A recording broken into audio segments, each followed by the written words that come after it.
Chamber of காமர்ஸில் work பண்ணாங்க. Chamber of சீக்ரெட்ஸ்னு ஒரு book வந்துட்டு ஒன்று எழுதிட்டாங்க.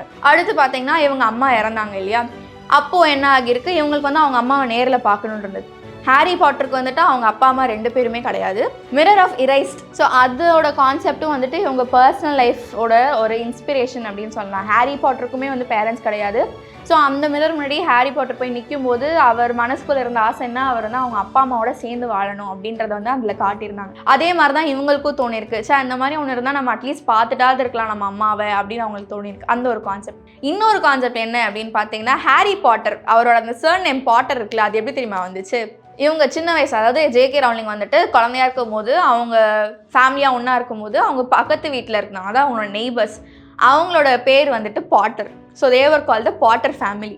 ஸோ அவங்கக்கிட்ட வந்துட்டு உங்களுக்கு ஒரு நல்ல ஒரு பாண்டிங் இருந்ததுனால, ஒரு நல்ல ரிலேஷன்ஷிப் இருந்ததுனால அவங்களுக்கு வந்துட்டு ஒரு நன்றி கடன் மாதிரி, ஒரு அவங்களுக்கு ஒரு ட்ரிபியூட் கொடுக்குற மாதிரி மெயின் லீடுக்கான பேரும் வந்துட்டு பாட்டர் அப்படின்ற ஒரு சர் நேமோட வைக்கணுன்ட்டு ஹாரி பாட்டர் அப்படின்ற ஒரு பேர் வச்சுட்டாங்க.